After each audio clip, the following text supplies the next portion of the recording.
Earthquakes are part of life as Californians, and while it's not unusual to feel an occasional minor tremor, scientists say it's only a matter of time until a major quake rattles our state. Christina Favuzzi takes us to the San Andreas Fault and has tips from local experts on how to prepare for the big one.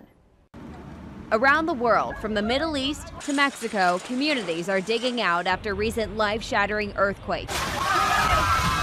In a matter of seconds, quakes crumble buildings and homes, even turn deadly. Devastating images local public works officials like Dave Flynn look at closely. We're in California, and this is earthquake country. It's not a question of if, it's a question of when. Flynn says recent quakes underscore the need for up-to-date codes and building inspections. A major retrofitting effort has been ongoing in SLO County for the past 30 years.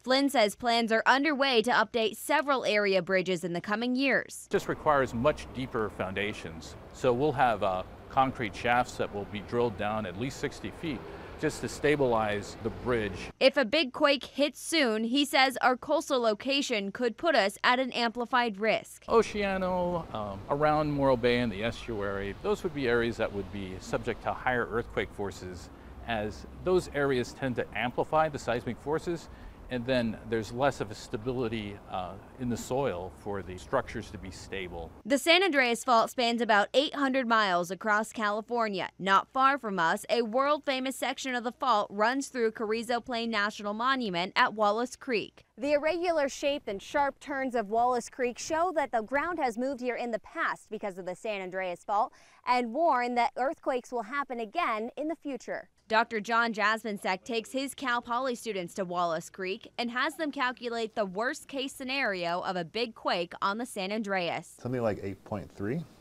which has never have been known to happen. In a 2008 study, the U.S. Geological Survey said over the next 30 years, there's a greater than 99% chance of a 6.7 magnitude quake or larger hitting California, most likely in the southern or northern region.